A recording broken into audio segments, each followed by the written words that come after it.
Reputation is everything. So it's always more than just about selling a house. It's about helping your clients get an investment that you would purchase yourself. It's about putting yourself in their shoes, making every decision as if it was your own, and putting the commission aside. And if you're just helping as many people as you can, the commissions will follow.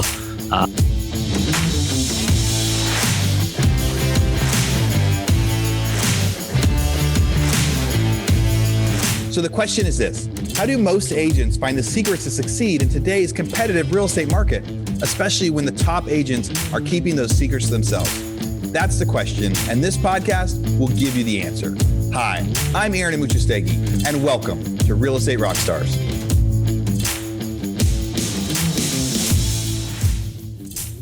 Hey, Real Estate Rockstars. This is Aaron Amuchastegui, and I'm interrupting myself to bring you this commercial break from one of our sponsors. There's somebody I've been looking at for a long time, and when they reached out to me, I said, yes, we have to be able to do this deal. So that sponsor is Follow Up Boss. There's a lot of superstars out there that use Follow Up Boss. What's your favorite CRM?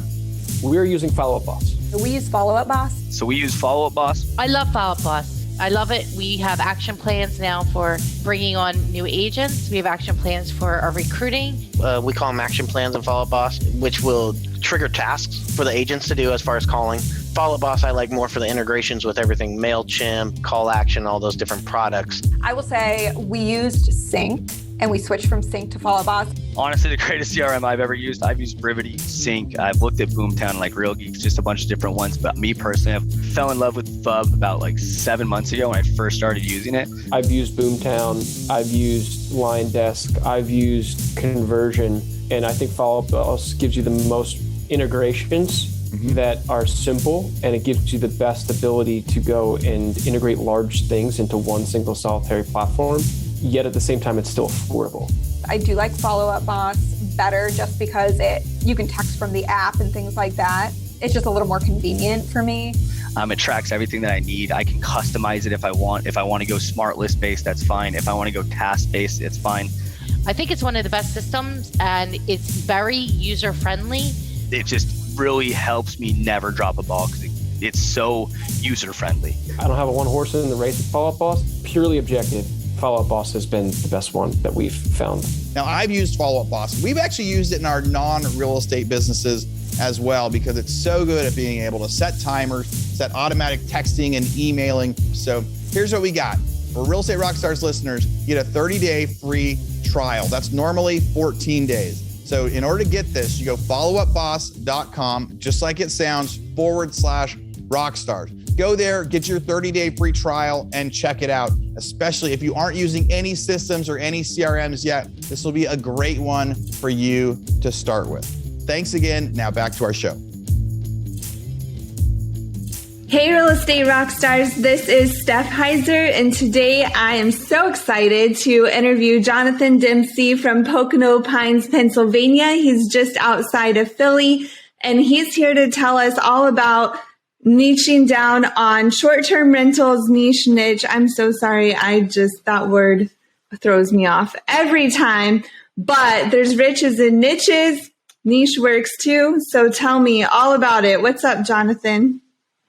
Hi, Stephanie. I am so excited to be on the Rockstars podcast today and just get into the art of short-term rentals and how you can make your mark as an agent helping investors in the space.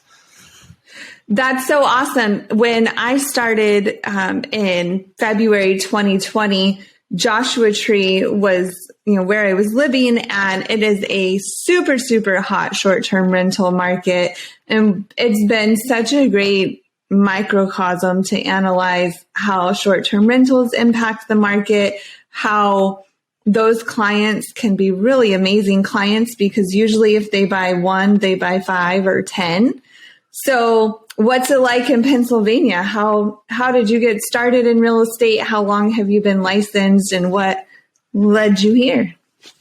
Yeah, sure. So I got licensed back in January of 2019.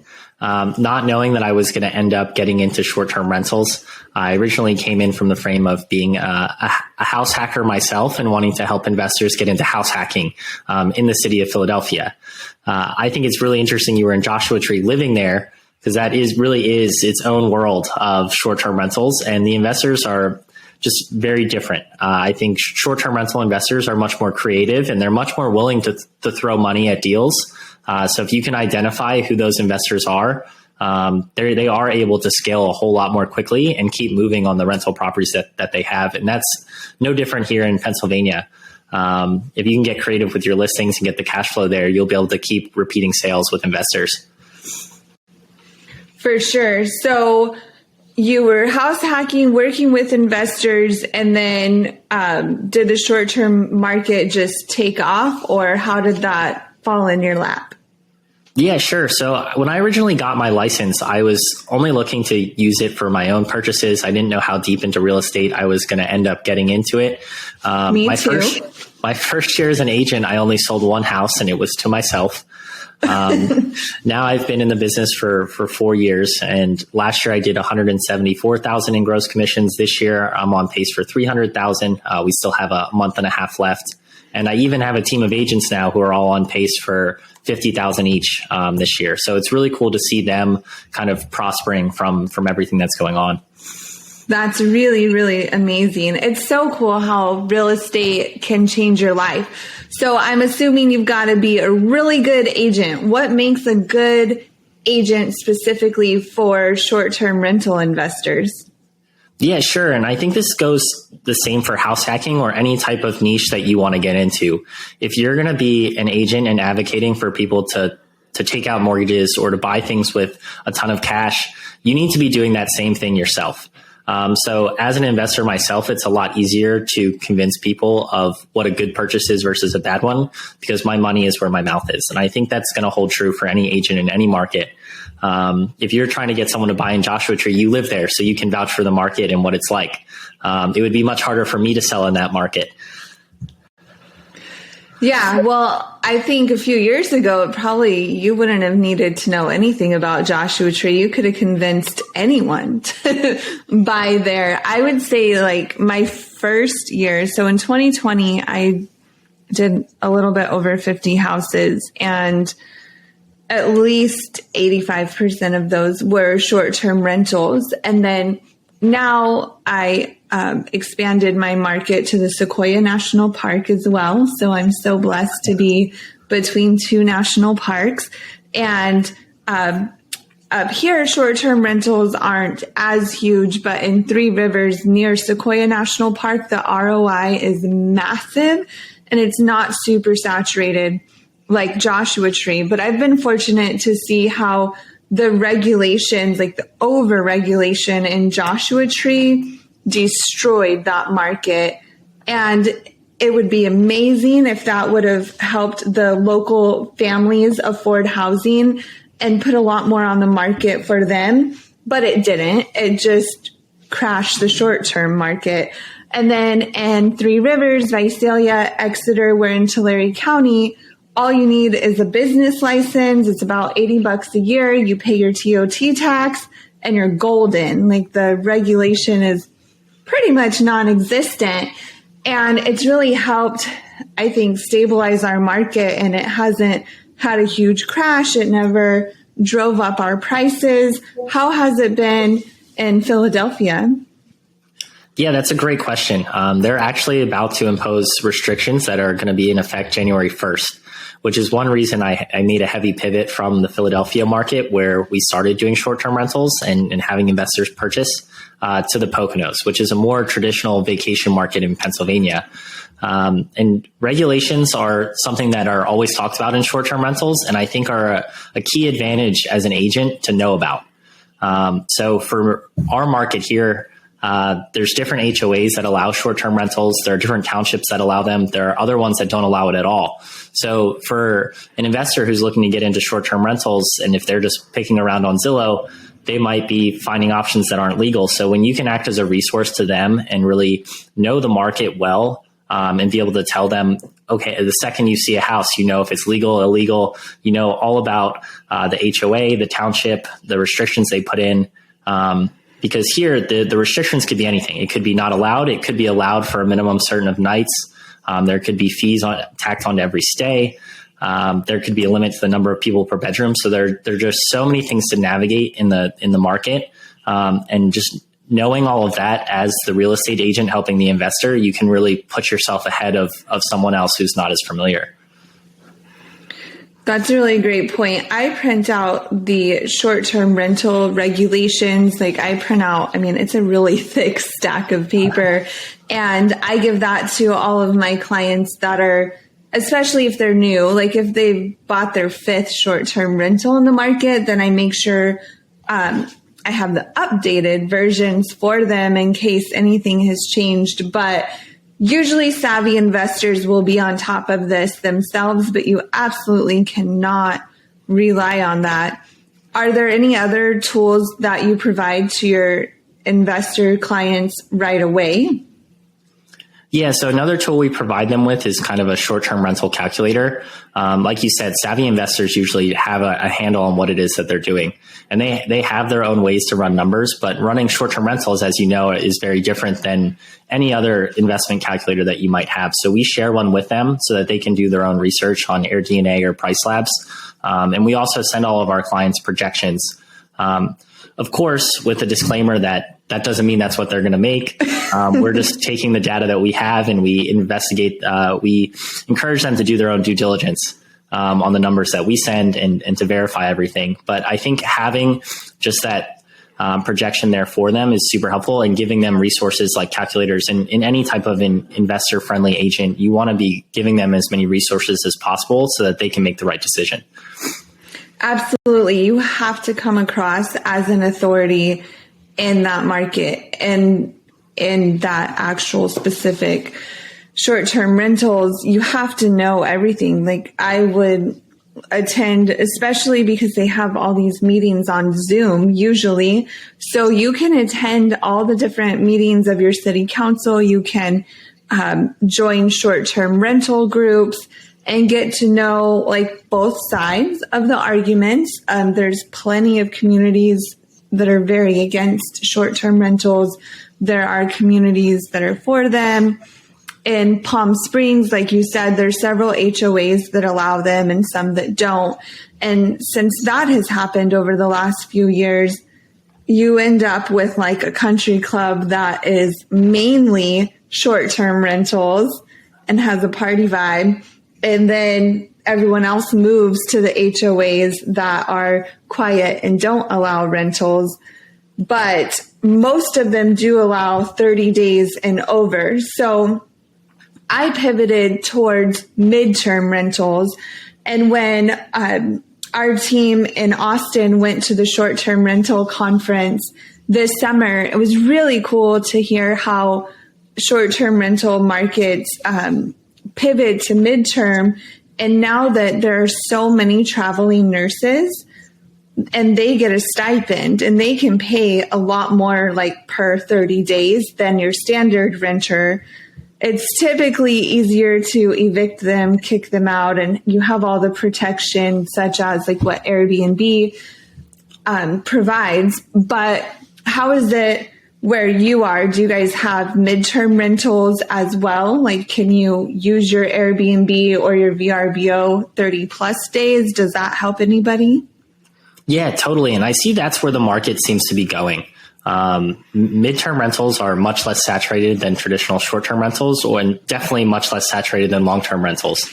In Philadelphia, we've seen a huge uptick in those, especially. We've kind of converted a lot of our short-term rentals into medium term. To try to capture those traveling nurses. Philadelphia itself has a ton of different hospitals, universities, a lot of reasons for people to be coming to town for 3 to 6 months who don't want to buy the furniture.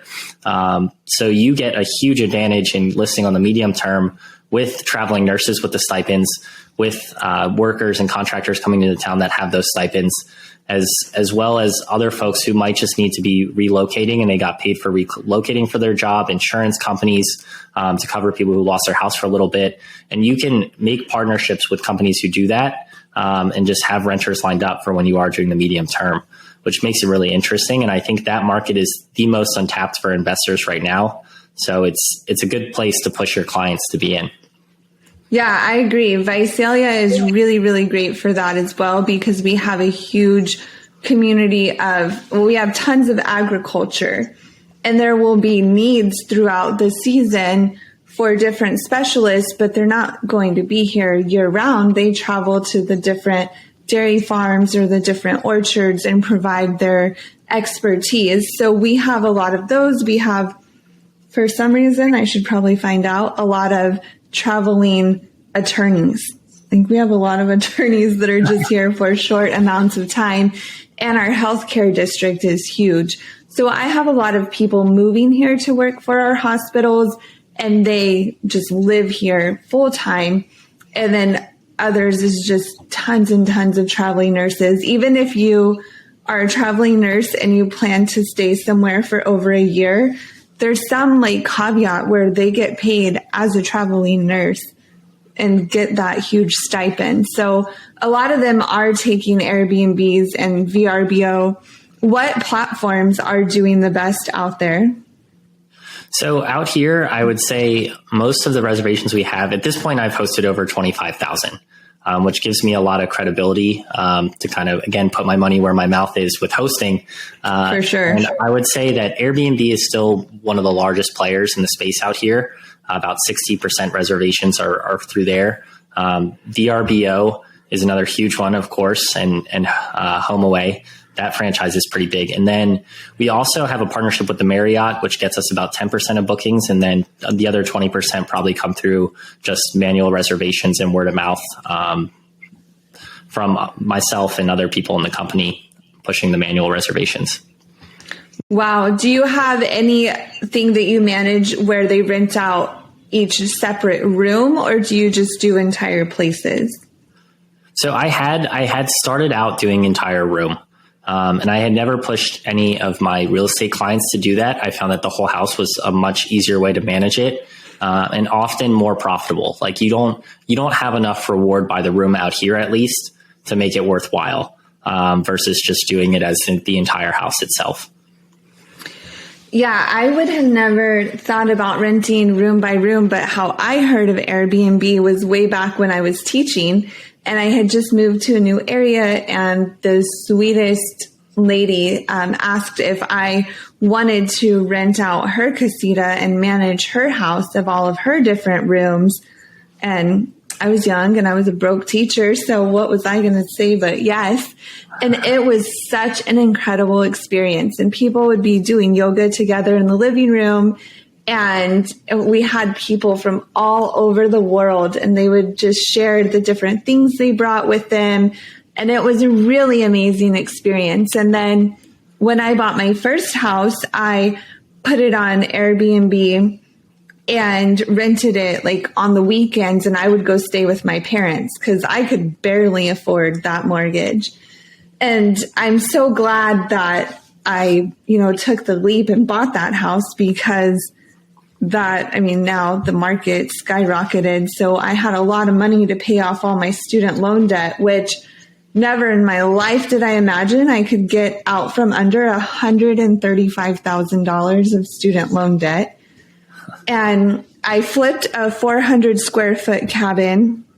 And this is a huge bonus I see with the short-term rental market, is that like in the deserts, especially, we have a bunch of like rundown abandoned cabins all throughout the desert. Most of them are on 5 acres, because with the Homestead Act, if you built a 400 square foot home, they would give you 5 acres. And then these were selling for like 10, 20, 30,000 back in 2020, like 100 years ago.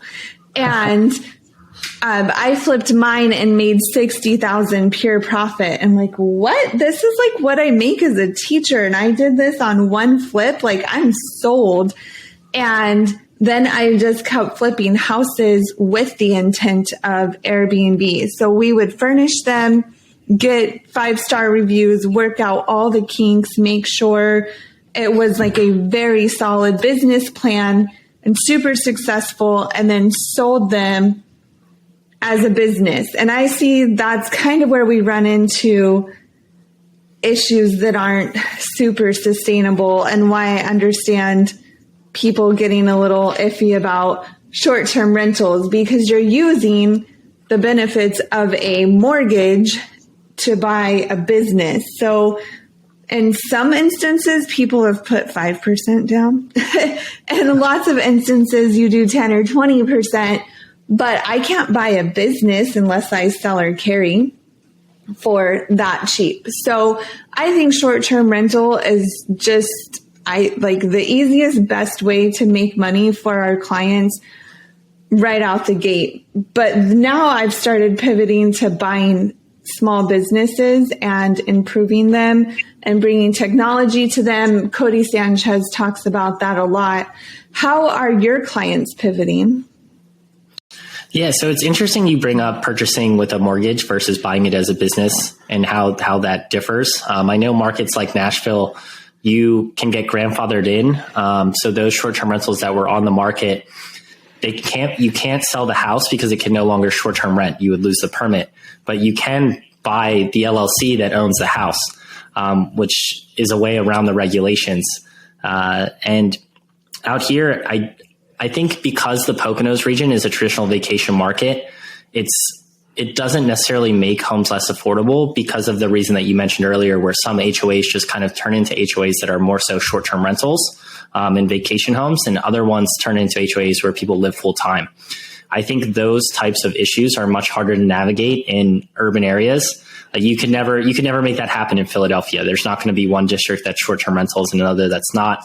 Cities are just way too large and already have kind of city planning and zoning mapped out that they can just change the zoning requirements for short-term rentals as an easy fix. It's not the perfect fix, but it's a lot easier to do than it is in markets that cater to vacationers and short-term rentals, and their economies live off of it. So for me to pivot around that issue is just to be an agent in a traditional vacation market where the regulations, they're there already. If there's going to be any tweaks, they'll be minor, as opposed to getting into a major urban market where things can change. And you just have to be ready as an agent. If they are going to change, try to keep your ear to the ground. Yeah, you always have to be ready. I think being educated as an agent is the number one most important thing. Like, knowing your shit should be a requirement. And so many agents don't know. You just get your license and think you show houses and that's it. But you need to know so much more. Even just selling and traditionally just a normal single family residence that someone's going to live in for 3 years or 5 years or 50 years. There's so much you should know. And when you're doing short-term rentals, I'm assuming you have properties that are on well and on septic and on city sewer, and you probably have a lot more to navigate. And then you have a lot of people buying from out of the area. So you really have to know what you're doing. Right. I have a ton of buyers who are sight unseen. And the most important piece of advice I can give for that is disclose everything. Disclose. Treat it as if it's your own transaction.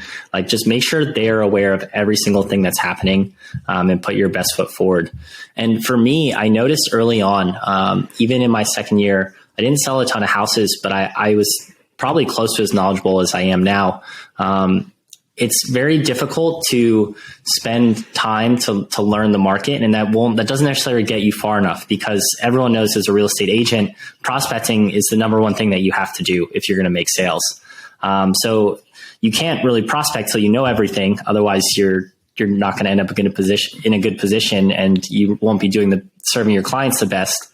So it's really important to have the right routine to make sure you know everything that's going on, but are still spending enough time prospecting to get sales. Yeah, that's a tough balance. How do you prospect? Where do you find all your investor clients? Yeah, so at this point, I would say I get a healthy amount of referrals. I have a YouTube channel. I have a podcast. I'm very active on Instagram. So I kind of have leads coming in, just trickling in from a bunch of different sources, which really helps me stay busy from a prospecting end. And what has helped me extensively is I have a team of 4 agents, and all of us kind of pick up the slack where it's needed. So if we have a ton of prospects, but we don't have a ton of house prospects to sell to them, everyone kind of buckles down and goes and finds enough houses so that we have something to offer that makes the most sense. And everyone just kind of takes their share of what needs to be happening. So if a couple of people are focused on making sure the leads are coming in, then there's enough leads to go around, and there's other people running around finding the houses. There's other people running the numbers, and just having a team provides so much more than what you could do individually. I don't think any of us would sell nearly as much if we weren't doing that. That's really amazing. How did you start your team, or what led you to expand that, and how do you keep it so cohesive? Yeah, so I would say it happened pretty naturally. There were a couple of people who were interested in becoming agents after seeing what I was doing. And as I started to need help with different things, they slowly started to get licensed.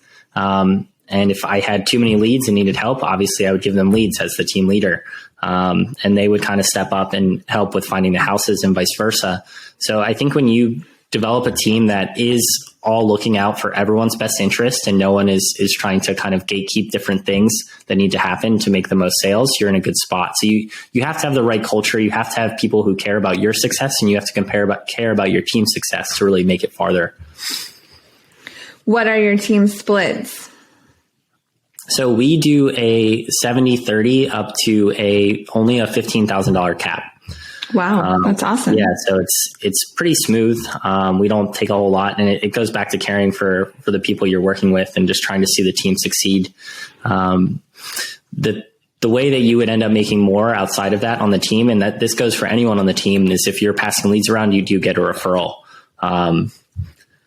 So even me as a team leader, after their split ends, I would still get referrals, and vice versa. If they're struggling to make the time, maybe they're a part-time agent, they can still just cultivate leads and pass them through the system. So it's really just trying to identify ways to make sure that whoever's putting effort in is getting rewarded for their effort, whether they're putting a lot of time in or a little, and you can make as much or as little as you want based off of that.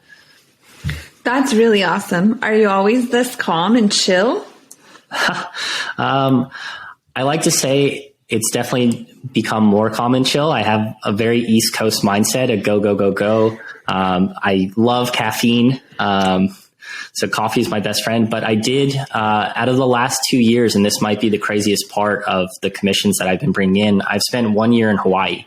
I'm not licensed in Hawaii. I still sell houses when I'm over in Hawaii. I have a place over there, but I feel like I resonate very well with the Hawaiian slower culture of island time. But I still have that East Coast kick. So I think I have been always chill, but it's definitely come out a little more with spending some time on the island. That is really cool. I was actually born in Honolulu, but just because my dad that was his first duty station. So as a Marine, he was stationed in Oahu, and I was born in the Pink Hospital. And my husband and I have a trip planned to Hawaii in a few months to celebrate his 40th birthday. But he went there so much when he worked as a contractor for the Navy. He would map all of their Navy bases, and he's really over Hawaii. I just can't even imagine. But of course, he is way more excited about a personal vacation versus work, which I can understand. But yeah, I think I should work from Hawaii for a year. I think now that the market is slowing down, we can all finally breathe. All the escrow officers and the lenders and agents that I talk to are like, oh my goodness, I'm so glad the market is slowing down, because I personally, there's no way I ever want to sell 50 houses again. Absolutely not. Never. Not in 1 year. No, I'm so exhausted and traumatized from the last 2.5 years. How has your market changed lately? Yeah, it's definitely slowed down a lot. And I could see how you can get really caught up in just the go, go, go mentality of selling, setting up showings, just staying busy. And I think you bring up a great point. Being busy is not always the dream that you had when you got into real estate. A lot of times you get into real estate so you can afford more money to do the things that you love and have more time freedom, have a flexible schedule. But when you're a top producer like you were, you end up losing all of your time, and you end up with a lot of money, but then you don't have any time to go enjoy it. And I think it's really important for people to take a step away and find a way to sit back and think if that's what they really want, and kind of control the amount of sales that you're doing. And that's another reason I would point going to a team as a good idea if you feel that way, because then you're not losing out on all of the business that you had. Your clients are still getting taken care of. Your reputation is still great, but you yourself can take a step away. And it sounds like you would have been okay with making a little bit less money and having some more time freedom. Absolutely. And at first, I mean, I really did have to make every single penny possible because I got my master's degree at Pepperdine, which is definitely not a cheap school. And when I quit admin and went back into the classroom, I cut my salary in half, which is how my real estate journey started because I made my husband, back then he wasn't my husband, obviously, but I made him sell his house, move in with me so that way I could keep my house and afford life and I was paying, I think $800 and something on student loans. So I didn't know how many houses I was selling. I never expected that I would even sell more than just my own personal flips. I had no idea how this journey would absolutely change my life in just 2 years. So I'm really, really grateful for that. And I wish, hindsight, I should have been a lot more mindful and a lot more focused on my mental and physical health. But my phone was ringing off the hook 24/7. And I would have usually 10 to 12 escrows open at a time. And right now I actually only have one open escrow. So that's kind of scary on its own, but I haven't prospected or put any effort into this in 2 years. So it's all my hard work paid off and it's trickling and carrying me through. I mean, we'll see what happens this next year, but I have lots and lots of marketing plans. And so you have a YouTube channel and a podcast. What else do you do to prospect? I'd say the most important thing that I do, because with those platforms, that they're not really helpful unless you do have more human interaction. So attending a bunch of real estate meetups, and these are things that I like to do. I noticed this out when I was out in Hawaii. They have this event called Deals in Aloha every month where all of the investors on the island will show up to someone's flip.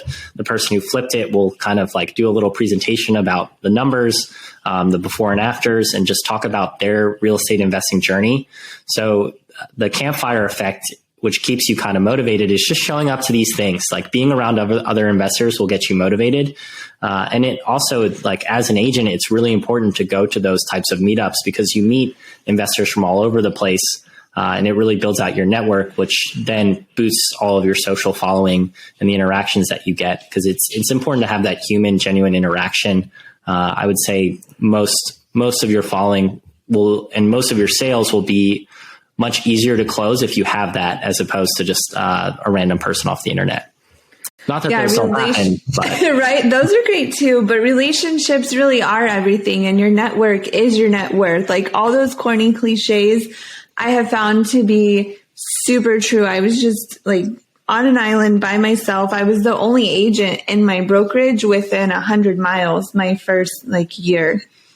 And now there's more of us, but even in my new market, I don't even know if there are more than 2 others in my actual city where I live. But it's so important to be intentional about your network as well. I feel like there's so many agents that get stuck on following all these trending people on social media, and they attend so many webinars and just go down a rabbit hole of learning and just consuming tons of information.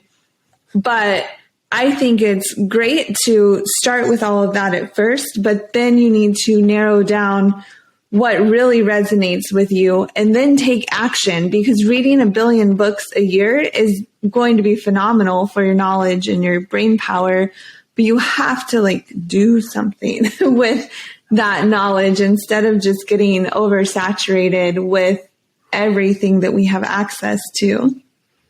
Yeah, there's just so much content out there, and there's meetups everywhere. There's so much that you can be doing as an agent. And I think that's the hardest thing, is a lot of people get caught up on one rung of the ladder or the other. They're putting so much time into either knowing the market, or they're putting so much time into learning social media and prospecting. Or they're just so focused on their own investments that they kind of get derailed from helping other people. And it's finding that right balance and that right routine to make sure you're serving all of those areas properly. Because like you said, you can read 100 books a year. I try to read as much as I can, but if I don't take time to actually take action on the items that I read in the book, or if I don't have people to conversate with about the things that I'm learning and about the market that I'm in, then you're just going to be stuck at zero. Yeah, that reminds me, reminiscing about our mastermind in Austin, and what Aaron says a lot is about, the abundance mindset. And, I just feel like the more you give, the more you get. And the people that came to the mastermind back in May were absolutely phenomenal. Those are people I will never, ever forget for the rest of my life. And I see them all interacting on social media, and I just think oh, well, that's so cool. And a mastermind is a different opportunity than a conference, because I feel like people are a lot more open and raw and honest, and we can talk about our failures. And it's not hundreds or thousands of agents sitting and listening to one speaker. And of course, there's benefits to that as well. But a smaller network and having a mastermind and finding your tribe can just change everything. Yeah, masterminds can make a huge difference. And I really like how you spelled out that conferences are helpful, but they're a very different place to be attending. I've gone to plenty of short-term rental conferences, which are fun and informative, but at the end of the day, I'm surrounded by other short-term rental operators, people that there's maybe one person in a room of 100 that could be sold to, whereas your network will expand much further in a mastermind. For me, what I've noticed, I've been to Ryan Pineda's mastermind out in Las Vegas. Everyone at that mastermind is better at social media than I am.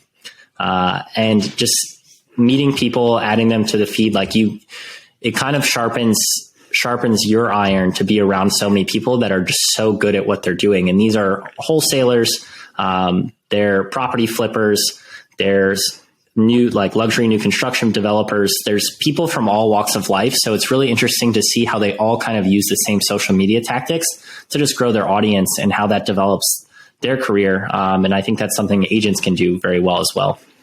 That's a really, really smart point. Also, be intentional about who you're meeting and who you're networking with. Of course, it's great to spend time with other agents and see what they're doing, what's working, what's not, and to grow that way. But if you want to niche down on investors, go to the investor meetups. Be humble and show that you're there to learn, but also, carry yourself in a way that you do know what you're talking about and that you can attract these people to you. And we just have an endless amount of opportunity these days. The world is just shrinks so much. I feel super close to the agents that I know in Florida, especially. There are people I meet with every single week are mostly all in Canada. And if we all end up at the same conference together or the same mastermind, I feel close to them already. And we're super transparent, and we just talk about what's working, what's not, what's wrong in your personal life. Are you eating well? Are you taking care of your mental and physical health? Because you are your business. So this stuff trickles, and vice versa. If you're miserable in your business, chances are that's going to impact the personal relationships you have as well. Yeah, it makes a huge difference. And that goes back to the masterminds again. You actually care about those people and you don't see them as competition. You create much stronger bonds than you would at just a traditional conference. And health definitely has to come first in a lot of these scenarios. And I think it's cool that you brought that up as well. Yeah, mental health is my jam. I struggle with panic attacks. They're really bad. And I have my thyroid is bipolar, I think, but I was like officially diagnosed with Hashimoto's, but sometimes my thyroid is high, sometimes it's low. And sometimes like I just have massive panic attacks. Like in the middle of showings, I just am like, okay, I feel like I'm dying. I'm pretty sure my heart's going to explode. I feel like I'm sweating to death, but they're acting like everything's normal. Okay, cool. And I just have to like snap myself out of it and carry on. And a lot of times, I guess it's a good thing that my panic attacks happen at night. Like when I'm done with the day, I get to go, go, go, go, go. And I was putting in like 12 and 16-hour days for like a solid 2 years. I highly, highly do not recommend that. Like I'll never do that again. I don't think my brain or my body will let me do that ever again. But I've had so many incredible people reach out to me to say like, thank you for keeping it real and being honest. I'm like, isn't everyone? But I guess they're not. So I think transparency and authenticity is really important. And I think the easiest thing to do is just be your damn self. Like just be yourself. And in real estate, we have so many avenues of success. So that's my other favorite thing is you can make your business exactly what you want it to be. And you've done that. And you're like so chill and zen and so successful. It's so amazing to see people making their dreams come true. Yeah, it's been a lot of fun. I've definitely put in my fair share of the 12 to 16-hour days. And I don't regret them, actually. I think it's really important when you're kickstarting yourself to get ahead. And then, like you said, it's important to step back and realize that you're doing that and to question if that's what you still want to be doing so that you can find that balance as well. But your business is definitely a reflection of who you are. To me, like reputation is everything. So it's always more than just about selling a house. It's about helping your clients get an investment that you would purchase yourself. It's about putting yourself in their shoes, making every decision as if it was your own and putting the commission aside. And if you're just helping as many people as you can, the commissions will follow. And I think that's what my clients appreciate. The last 3 Zoom calls I got on with out-of-state investors, they had been kind of doing their own tours and just investigating a bunch of different markets. They've interviewed realtors in the Smoky Mountains. They've checked out markets in Florida. And usually within like 15 minutes of the phone call, they stop me to tell me that they're very thankful that they found me and that I just seem more real than everyone else has and more informative. But that's because I just love what I do. I love the market that I'm in. I live in the market that I'm in. I can personify it without like stretching the truth, and I can be straight up with the returns that you get and highlight the returns that you'll get in other markets. Not that one is better than the other, but I think it's really helpful that I can just highlight why Florida might be a better market than the Poconos, and it all depends on the position that you're in. I think every market has its place. And every investor has a different set of needs. Like some might be more akin to cash flow. Some might be more preferring of trying to get an increase in equity and be in a market that doesn't cash flow, so their taxes aren't affected, but they can get the long-term wealth. Yeah, that's a really super smart point as well. And I'm having a lot of clients kind of diversifying their markets now. They put all their eggs in one basket, Joshua Tree. And they are now, keeping some like their most profitable, or they'll sell the homes that have the most equity, cash out, upgrade into a more expensive home in a different market, but the ROI is greater and the appreciation and the security away from overregulation or like drastic changes in regulation. So diversifying, and especially in this changing economy, like diversifying in every single way you possibly can is so critical right now. So if you, speaking of referrals, listeners, truly, it's so important to connect with other agents that live in markets that are strong for short-term rentals, because you can call Jonathan and say like, hey, I had this client I was showing around in Georgia. they want more ROI. Plus they love the Poconos and they want to go chill there like 3 months out of the year.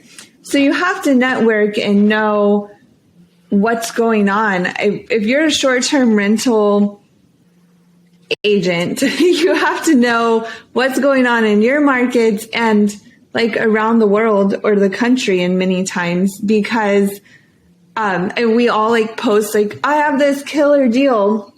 Like I have a listing right now in 29 Palms that has gone like 7 days with no showings.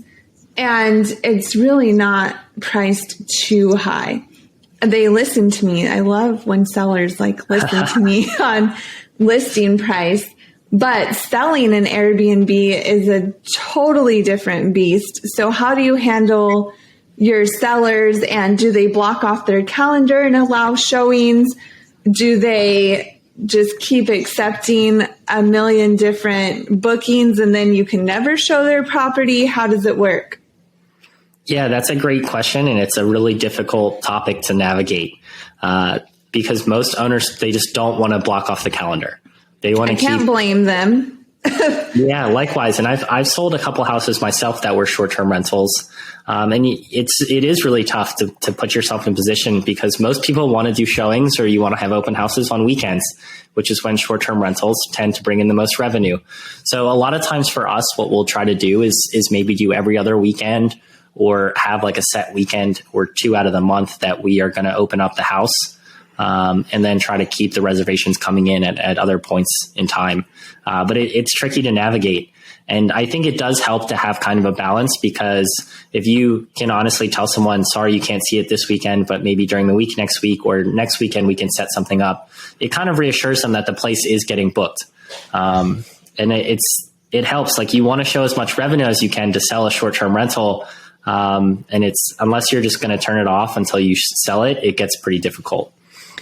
Yeah, I sold my short-term rental earlier this year, and my husband and I debated about this all the time. I'm like, no, I still want to rent it. He said, no, like just leave it open. I don't want to clean it. I don't want to manage it and deal with like the stress of being a seller.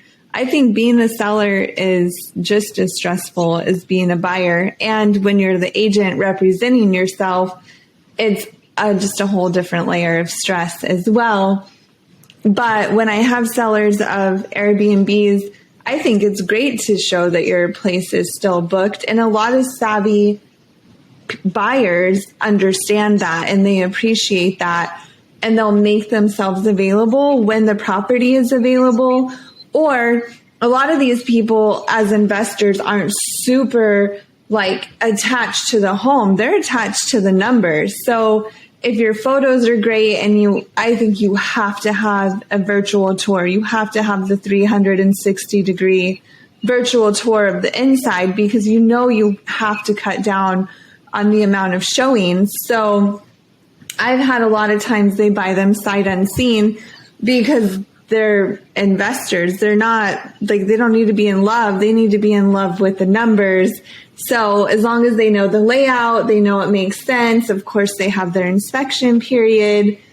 You just have to hope your buyers are also savvy, I guess, when you're selling an Airbnb or short-term rental. Yeah, totally. And my team works with primarily buyers, which I know sounds crazy. As a real estate agent, I would say 90% of our transactions are buyers. We have 10 in escrow right now, just all buyers, which is very different as you get further up. But whether you're working with a seller trying to sell or an investor trying to purchase, the financials are so important. And the same way you want to give a buyer as much information as possible, whether it's if they're out of state, sending them video tours, trying to project the revenue, it's the same on the seller's end. A lot of times, short-term rentals that don't have financials will struggle a little more. And as a buyer's agent, those are the properties you want to try to push investors towards if you know there's maybe an alternative reason that it's not performing. Maybe the house itself is great, the listing is great, maybe the photos aren't great, or the management that was running the short-term rental wasn't great, and you can see the true potential in the house. And I think as a listing agent, it would be very important to do the same thing. Like if you know that the house could be a great short-term rental, but you don't have the financials, you can be transparent about it and just say like, hey, we were actually using the house for a third of the year. So this is why it made less. Or, hey, we weren't the best managers. We're better at flipping houses than we are managing rentals. So the rental numbers weren't as high as they could be. The more information you can provide to prospective buyers, it's better. And same with listing. The more information you can put in the listing that will give buyers a reason to purchase it, you're doing yourself a favor as a listing agent.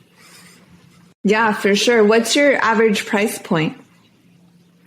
So last year, average price point was probably about $450,000.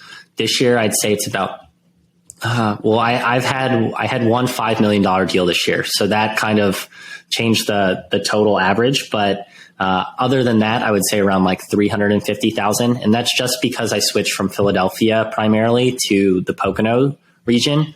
And that's why we get a lot of buyers in the Poconos is there are people looking in the Smokies or in Florida, even parts of Texas, whereas the Poconos, the average home price is only $270,000. Wow. So it's just a much more affordable market. And I like what you said earlier about sharing referrals to realtors. My clients are looking for something very different. And if I have clients who are looking for something super expensive or a different style of vacation, like I refer to realtors at the Jersey Shore. And Jersey Shore agents who know they have clients looking for like a mountain style home or something cheaper will refer over here because it's a more affordable vacation market. And I think that's something that can happen with any agent in short-term rentals. Like Joshua Tree is a cool place. It'd be great to have an agent out there to rely on for people who want to buy in Joshua Tree. And I think if you know your buyer and what they're looking for, you can pass those along with good success. Yeah, definitely. Having a great network and an informed network is really awesome. And I like to vet agents before I just refer them out. I don't just send my clients to anyone. I make sure I talk to them, try to talk to a few different, of course, through Real Estate Rockstars, I've met killer agents all over the country. And like, I know who my go-tos are. Like, I know who I'm going to call in the Poconos in Philly. I mean, that's just hands down. We're calling you. But agents, when you're sending referrals, please at least make sure the person you're referring your client to knows what they're doing, because it just makes you look bad.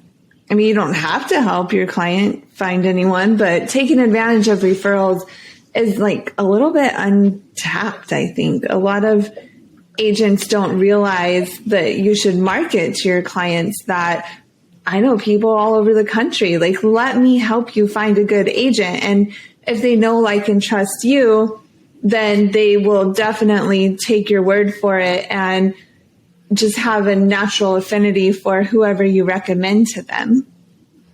Totally. And you're not going to be able to sell everyone the same product. If you have a client who's looking for something different in a different market, it's much better that they trust you and you're able to try to help them. If you're not looking to help them, it kind of looks like you're only in it if there's something for you. And that same person could have someone else who does want to buy in your market. So if you help them find the right agent in a different market and you take that time out of your day to do that for them, maybe you don't get paid on that transaction, whatever goes on with the other agent, but you just built more trust with that client who already knows you and can refer other people. So I think everything comes back to doing the right thing and putting other people first, and then you'll eventually make up for it down the line. Yeah, for sure. Knowing your shit and being a good person. That's like the only two things. And being yourself. Be a good person, know your shit, and like be yourself. That's it. That's all you got to do. And then everything will fall into place, I think. And you got to work hard. You really do have to put in those 12 and 16-hour days and hustle at first. But then if you're smart, not like me, you'll have automated systems and SOPs in place, and things will just start working like clockwork. So, all right, tell us where we can find you, how the listeners can contact you. I'm sure they will love to speak more about all of your knowledge and listen to your podcast and go to your YouTube channel. So tell us all the deets. Yeah, sure. So all of my social handles are Live Free with JD, which come from the idea of like financial freedom and being able to go to Hawaii for 6 months and come back. I visited Joshua Tree a couple of times myself. I really think it's important to have that balance. So Live Free with JD. I love that. Yeah, and that's Instagram, YouTube, and then the agents on my team have the same trademark. So if you find me, you can find them. It's Live Free and then their names. So we have an agent team called Live Free Listings, and that's where you'll find us. That's amazing. Thank you so much for all of your time and all of your knowledge and insight. Thank you for all of the light and love you spread in the world. It was so much fun talking to you. Stephanie, it was my pleasure. Thank you so much for having me on. It was fun recording with you here. Thank you. And thank you so much, listeners. We love you so much. Peace out, real estate rock stars. All right, real estate rock stars. This is Aaron Muchastegui jumping in again to thank you for listening to the show. Hopefully you guys loved listening to that one. And I want to make sure that you know about all of the extra resources that we have. And also, we need your help. They say podcasts are free. You get to listen to podcasts for free. But what is the cost of that podcast? I would say if I could beg you to pay anything for that podcast, I would say the cost of the podcast is going and giving a review.